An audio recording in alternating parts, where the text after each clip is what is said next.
Hey everyone, welcome back to another player props video. We do not have any games today, but we do have one game tomorrow, and they already have the props up for it. So I'm going to go ahead and just put this out now. Those props have been up for about a day or two. So, they've been up for a couple of days now, and it's just one game. So just be careful on that one game slate betting. Obviously bet a little bit lighter. The lines are going to be kind of sharp, although we still don't know if Caitlin Clark is going to play in that game or not. We are coming off a 5-game slate or a 4-game slate yesterday. We had 6 best bets and a couple of leans, a whole bunch of stuff going on. So we're going to jump into that recap. I also am going to go over kind of my betting strategies. I'm going to show you my bet slips, some of my bet slips, so I can show you how I put those best bets together. Because I'm not just putting like a 5-man slip or a 6-man slip together with my best bets. All right, let's jump into it, guys. Okay, so first we need to recap 2 days ago, the 1-game slate, because we hadn't been able to do that recap in time for the 5-game slate video because I put it up before that game was played. So really quick, I just gave out 2 bets. Paige Buckers over 17.5 points. Obviously, she did not play. And then Sonia Citron over 20.5 PRA. She got there very easily, guys. And I gave you a lean after the video was posted. Kiki Iriefin under 8.5 rebounds. She only had 2.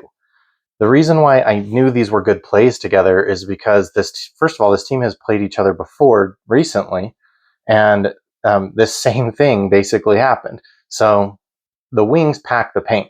They always have at least 4 players with one leg in the paint.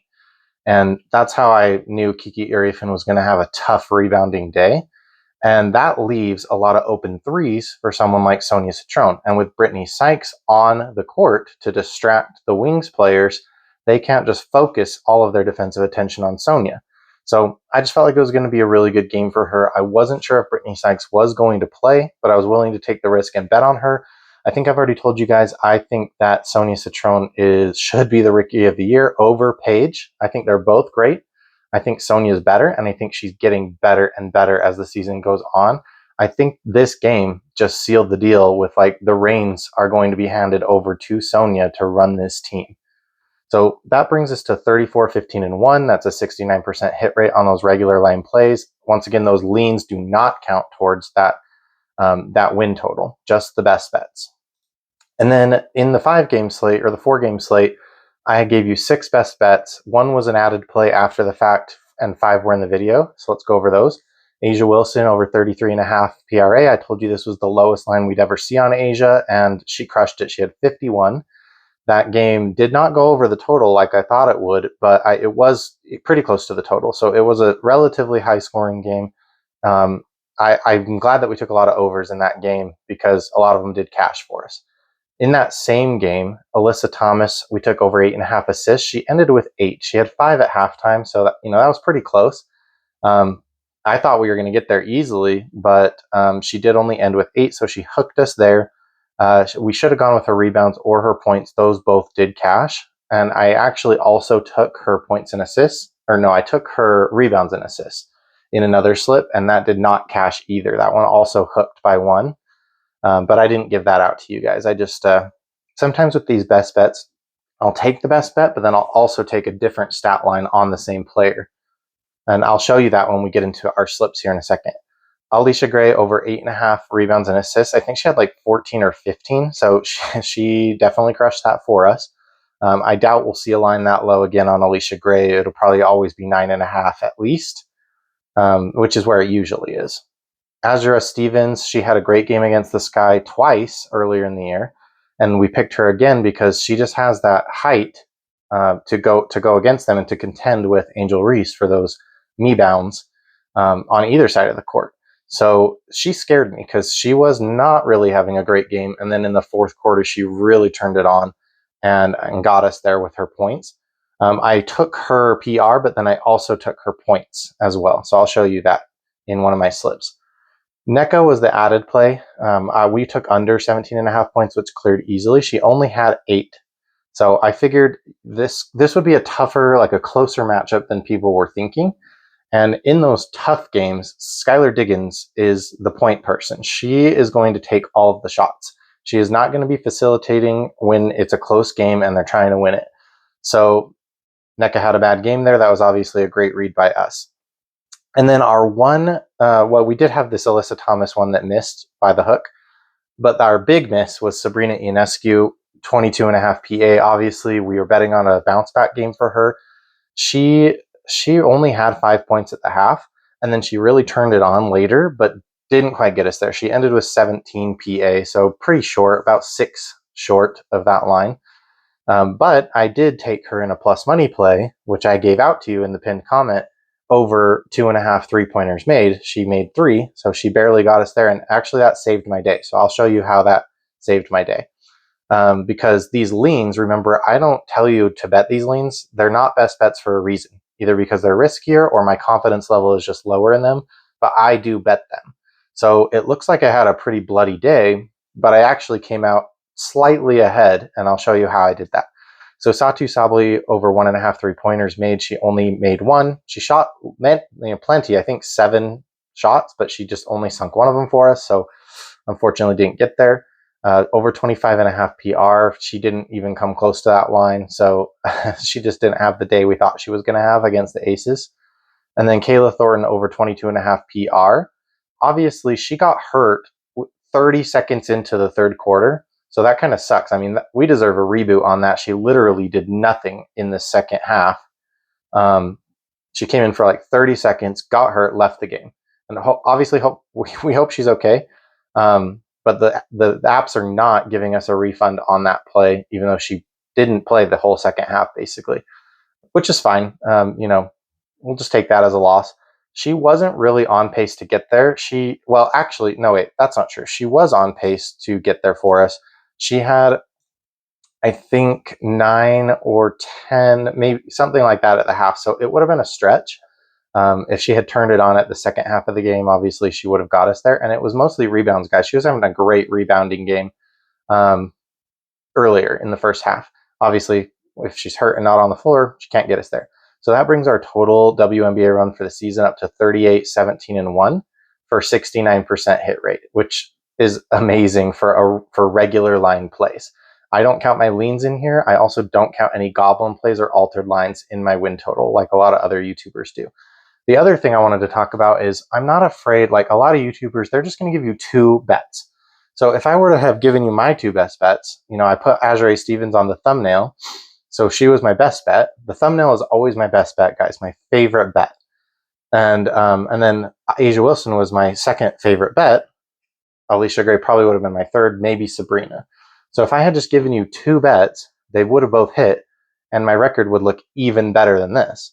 But I'm not going to do that. I'm just going to give you as many plays as I think are playable as best bets.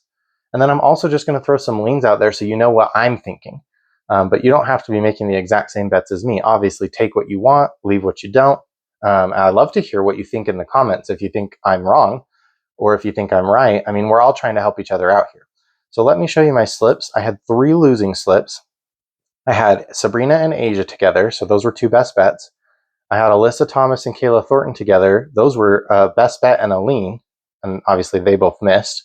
And then I had Sabrina, Satu, and Skylar Diggins. So that is 1 best bet, 1 lean, and then a promo, an app promo that I put together. So I'm mixing and matching these slips a little bit. Those 3 were the losers for us. And then I had 2 slips right here, which were 3-pick flexes. So they won, but I only won a quarter unit on each one. But that's better than losing money, obviously. So I had Azure Stevens, a best bet, with Alicia Gray, another best bet, and then Satu, which was a lean. So 2 best bets and a lean. And then over here, I had Kiki from the day before, which was a lean. Shakira Austin, which was the promo for that day. And then my best bet, Alyssa Thomas. So 1 best bet, 1 lean, and 1 promo. And then our winning slips over here were, I had a 4-man. I typically don't ever do more than a 4-man. Sometimes I'll do a 5-man, but I've done some 6-mans, but it's pretty rare. Usually only in football. I've never done a 5 or a 6-man in the WNBA. So this 4-man WNBA slip, I flexed it, and obviously we got 3 wins there. We had a best bet, another best bet, and then kind of we're going to count this as a best bet because I gave you Asia over 33.5 PRA, and then I took her points in this slip. So that's kind of like 3 best bets basically. And then this Alyssa Thomas was a plus money play for a double-double, which she did not get. So this was a play for a huge payout, but we did end up going up 2 units on this play, even though it flexed. So, and then this one over here, I always like to have an easy winner if I can. So I took the free pick on Prize Picks, which I'm limited on Prize Picks to $5. So I only made $5 on this play, but I always like to have at least one slip that's for sure going to hit. And so I put the free pick with Azure Stevens' goblin line, her lowered line. And obviously that was an easy cash for us. Sometimes I will play a regular line here with the free pick, typically a best bet, or occasionally I'll put it in like a 4-man flex. Like this one here was a 4-man flex for plus money. Sometimes I'll do a 4-man flex with a free pick in it. So those are my strategies. And then this one saved the day, guys. This Skylar Diggins promo that was on Sleeper combined with our plus money play on Sabrina. So that one we went up basically like 3 units, and that put us at a winning day. So those are kind of some strategies that I use when I'm betting. I'm not just putting all my best bets in one slip. I'm taking them out, kind of putting them together, maybe 2 best bets in a lean, and then like a best bet and 2 leans. You know, I'm mixing and matching here, and I'm throwing the app promos in as well. And I'm typically going to flex. I don't always flex. I'll sometimes do, like, for instance, I think this one that we lost, the 1 best bet, 1 lean, and 1 promo, I think that was a power play, and that one lost. So I will do a power play, but I want to have some power plays. I want to have some flexes. So I mix and match for sure. So the breakdown of this is I had Asia in 2 slips. One was PRA, one was points. I had Alicia in 1 slip. I had Azure Stevens in 3 slips. One was a goblin play though. And then I had Alyssa Thomas in 2 slips and 1 plus money slip. I had NECA in 1 slip. So basically my best bets are in 1 or 2 slips, maybe 3 if I do a goblin line. And then my leans are only in 1 slip each. So 1 slip each for the leans. And then my plus money plays are in 1 slip each, because obviously they have a much lower chance of hitting, like 30 to 40% chance of hitting usually. So I only want them in 1 slip, and usually a 2-man, because I'm not going to put plus money plays together. Like when both of them only have a 30 to 40% chance of hitting, that your chances of hitting that slip are just so low. So rarely am I going to put, a plus money play together with another plus money play. I'm also not going to put a plus money play with a free pick, because I'm wasting the free pick on this other play that only has a 30 to 40% chance of hitting. And then I wanted to show you my promo, guys, because not all promos are worth taking. And I do post a lot of things on X about, hey, stay away from this promo. It's not a good one. So if you want to follow me there, you can. But this promo data is available to you. It's in my YouTube bio. It's also on X in the pinned comment. You can access this at any time. So here's the WNBA promo that I just wanted to show you, the data. So Better, for example, has given out 33 WNBA promos. They give one out pretty much every day, and they're only hitting at a 50% rate. That's not good. Promos should be hitting at 60 to 70% rate. So fading the regular line of the promo works 60% of the time. Now, you don't want to just randomly fade everything that Better puts out, because sometimes they're really good, and I usually let you know. I'll take the screenshot and I'll put it on X with the hit rates, and I'll say, I like this promo, I'm taking it, or I don't like this promo. And I'm not always right, obviously. It's gambling still. But look at Prize Picks compared to Better. They've only given out 7 promos for WNBA, but 71% of them have hit, and 28% of them middle. So you could play both sides on those tacos, those WNBA tacos, if you wanted to. And I'll give those out to you every Tuesday as well. Obviously, tomorrow's Tuesday, so you'll see some of those from me tomorrow. And then Sleeper has a slightly better hit rate than Better. So Sleeper's promos usually are a little bit easier to rely on. Now, this is just for WNBA. The stats are going to be different for all the other sports, which all the other sports are also on that promo data sheet, okay? Now, the percentages on these don't add up to 100%. Like you would think the overs and the unders would add up to 100%, but they don't, because when a bet middles, then that means the promo hits, the middle hits, and the fade hits. So it's not, the percentages aren't going to add up. If you have any questions, like I can look up specific players. That's what I do. So if, say, we get a Breanna Stewart promo, I'm going to go look up how has Breanna Stewart done with her promos this year. And if her hit rate is like 75%, she usually hits her promos. We're going to take it, even if it's on an app like Better, because she's likely to hit that promo. She's been hitting her promos. So I have all that data. That data is not available to you, although I plan to make it available to you in the future for free. You know, all my picks are free. My data is free. Everything is free. I don't want to be charging you for anything. I think that's a total scam. So you'll always have access to this. And then let's get into our best bets for tomorrow's game. So I'm taking Napheesa Collier over 12.5 rebounds and assists. I only found this on Underdog. It was 13.5 everywhere else. And the payout is slightly reduced, but not to the level of like a goblin. So I like this against the Fever. I see them kind of like I see the Seattle Storm, where they have a high-powered offense when they're clicking, but not much of a good defense. So the Lynx should be able to put up a lot of points here. I think Napheesa will be dishing the ball out a little bit. I mean, it's a good line for her. She's cleared it in 8 of 12 games, not counting the one she didn't finish. So I have no hesitations on this. And then my next best bet, Kayla McBride is the thumbnail. So this is my favorite bet of the day. Kayla McBride over 14.5 points. She's over in 8 of 12 games, but she's over in 7 of 9 with Napheesa Collier on the court this season.